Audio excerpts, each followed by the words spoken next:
with reactions to the fact that in just 2 hours, the African Democratic Congress will officially kick off its planned convention at the Rainbow Event Center in Abuja, despite the party's allegations overnight that the venue was pressured by the Federal Capital Development Authority and FCT Minister Nyesom Wike to cancel the booking.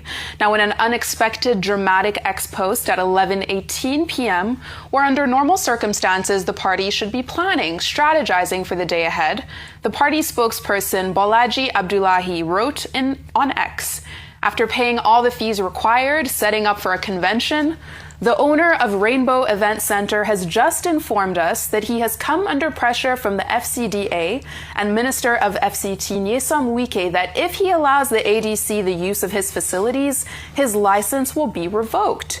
But we've already signed the contract. We will hold our convention as planned at the event center, and we will not bow to this creeping tyranny, and definitely not to this petty tyrant.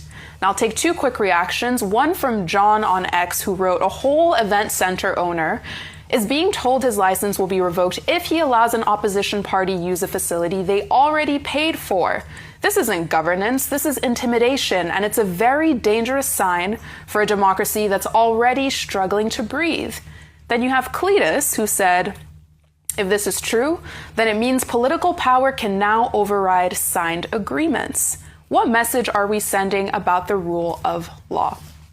Now, so the party and its members pushed on regardless, posting videos on social media of the setup to make sure that everything was ready to go for today's 12 p.m. start time. And according to the ADC, even the party's leaders stayed at this venue overnight and plan to stay there until after the convention. Now, neither the FCDA nor Wike's office have put out an official response to Abdullahi's claims, but this is just the latest twist in a number of challenges that the ADC says it's faced in trying to hold this convention. Remember, earlier the party had claimed that requests to have it at Moshood Abiola Stadium and Eagle Square went unanswered. But Wike was quick to dismiss those claims. Here he is on Monday telling the press during an inspection of ongoing projects that no request was formally submitted. Okay, let's be assured that they talk about Eagle Square. Nobody, not one, wrote any letter to use the Eagle Square. I called the GMD of absence. There's nothing like that. There's no way we would deny them because we collect revenue from that. You have to pay, and nobody has written to us. Wike is basically saying, I've never seen any letter, but we do have a picture of that letter because the ADC posted it on social media, and I think we can just put it up now. Here's the letter that, this is their proof. They have the receipts. So Dr. Abati, on all of this, I will come to you because is this just a case of politics as usual, or does this feel any different, what's going on with the ADC? Okay, let's just stay with what we know. What we know is that ADC says it will go ahead with its convention, its congresses. They've already conducted the congresses. Now, today is the day for convention. They served that notice since April 2nd. And we had Kola Ologbodiyan, the chairman of the Media and Publicity Subcommittee of the convention, who said INEC was served the required by law 21 days notice. And that whether INEC shows up or not to come and monitor his convention is totally immaterial. So you have a note of defiance in that regard against the background of the differences as to the interpretation of the orders of the Court of Appeal on March 12. Now, the issues at stake now, beyond that, the venue. Now, Ologbodiyan, when he was on this program a while ago, he also said they had problems getting a venue. The people were giving them excuses here and there. In fact, at one venue, they were told they were working on some things for 2 days so that the place would not be available. The Eagle Square, now Minister Wike said he didn't get any letter. But the ADC has since published a copy of the letter that they wrote directly to Minister Wike himself. Look at it there. It's addressed to him, and that the letter was received the same day and acknowledged, which is what is showing 7th of April on that top right-hand corner of the letter that is on the screen. Meanwhile, Minister Wike says ADC is just looking for public sympathy. And my point earlier on is that Minister Wike should go and investigate. Did the letter go to a wrong office, as I heard? Is it possible that the people working in his office will not know the location of the office of the minister? Is there a Bermuda Triangle between the reception and his office as minister? Then if that is the case, he has to take a second look at the operational efficiency of the people who work in his office. Because now it is the word of ADC against his. Now, the other problem that ADC now has is, as pointed out, that the owner of Rainbow Event Center, yesterday evening by 11 p.m. said he will not grant them access to the venue because he does not want trouble, and that he was under pressure not to allow them the use of the venue. But in a statement issued by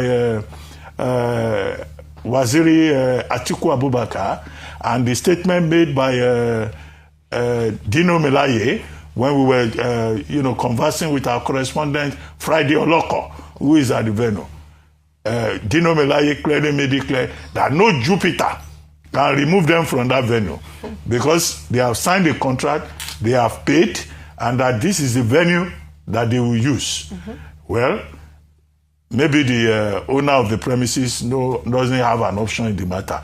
But what if the generator stops working at the critical time? What if other facilities are not available? Because these are Nigerians. The man may be afraid. He may not want to be accused of not paying ground rent or owing money or whatever. But it just shows you the kind of pressure that opposition political parties face. As for the velodrome at the National Stadium, maybe Minister Wike was right in that regard. He said he has no control over the National Stadium, that's the National Sports Commission that is in charge of that venue. But the allegation by ADC and other opposition parties is that the opposition is not being allowed to thrive. And they are entitled to freedom of assembly, freedom of expression, and freedom of association. So I think this is still, I guess, a developing story. Yes. It will soon be 12 o'clock. They started preparing the venue only this morning. Would they be ready by 12 o'clock? They're ready. Are you sure they're ready? Friday has sent pictures. No, they are still arranging the seats. No, he sends pictures of Everything the finished is set set. up. Set. They are fully Very set good up ready. planner they So have. we'll keep watching Yes. the development. But we just want a free space for all shades of opinion, affiliations to contend, so that there will be a level playing field, and this election can be seen to be free, credible, and fair. Fair and balanced. Where is that? That's an Arise invention. Fair and That's not part of the literature. Exactly. And as we talk about the ADC, let's look at another thread. Because there are questions now around what comes next for former Vice President and current ADC chieftain Atiku Abubakar, with a faction of the ADC in his own home state of Adamawa publicly announcing his suspension from the party. Now, the suspension coming on Monday during a press conference held by the factional chairman in the state, Raji Zumo, point blank blaming Atiku along with the former secretary to the government of the Federation, Babashir Lawal, for causing disunity in the party. Let's watch. Of the ADC in Adamawa State hereby announces the immediate suspension of the following individuals from the party. 1. Alhaji Atiku Abubakar, Waziri Adamawa. Engineer David Baba Lawal, Vice Chairman Northeast. Barrister Sadiq Ibrahim Dasin, Transition Committee Chairman. Those individuals are suspended for their roles in fostering disunity. Disunity. Well, as one of the names called to be suspended, Babashir Lawal, who's the current vice chairman of the ADC in the Northeast, then came out to essentially say there's nothing to see here, saying the suspension we just saw was brought forward by a group of, quote, Indian hemp smokers and should be disregarded altogether. So in a statement yesterday, Lawal reportedly said, and I'll read from that statement, Raji's actions demonstrated the power of Indian hemp against young men. What is his position in the party in Adamawa State, if not the influence of drugs?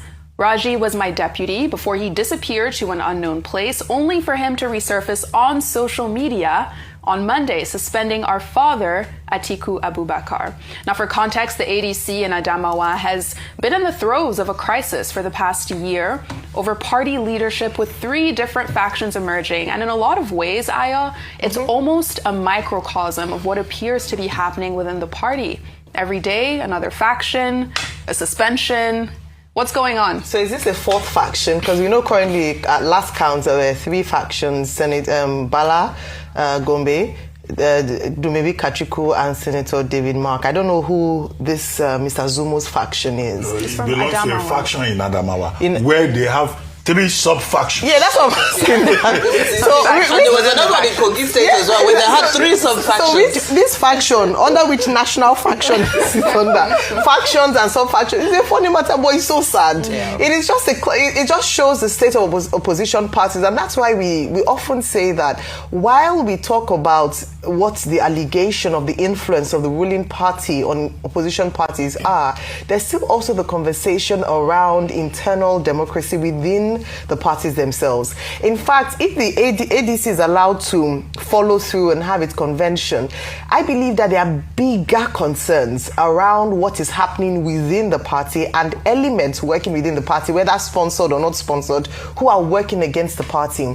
So the ADC has a big challenge on their hands. This gentleman, Mr. Zumo, said that these individuals were suspended for fostering disunity, creating parallel structures, undermining lawful. Which authority, which structure, and disregarding a subsisting court order? Under whose authority is he speaking? Under who elected him? What is his status in the party? I think it is leaving Nigerians more confused as to what is going on in the ADC. Mm-hmm. And that's why, beyond the convention and this show, I don't even know if I should feel sorry for them, that they are fighting battles on many levels. But they say that the enemy of a man is, the worst enemies are enemies within his own house. That is even worse. And we can see that as it's been the playbook with the PDP, with the Labour Party, there are personnel or people that are sponsored within the party to cause disunity and, just for it to be dysfunctional. Mm-hmm. And when this happens, as we've seen with the example of the PDP, it is the beginning of the end of a political party to even organize itself well enough to present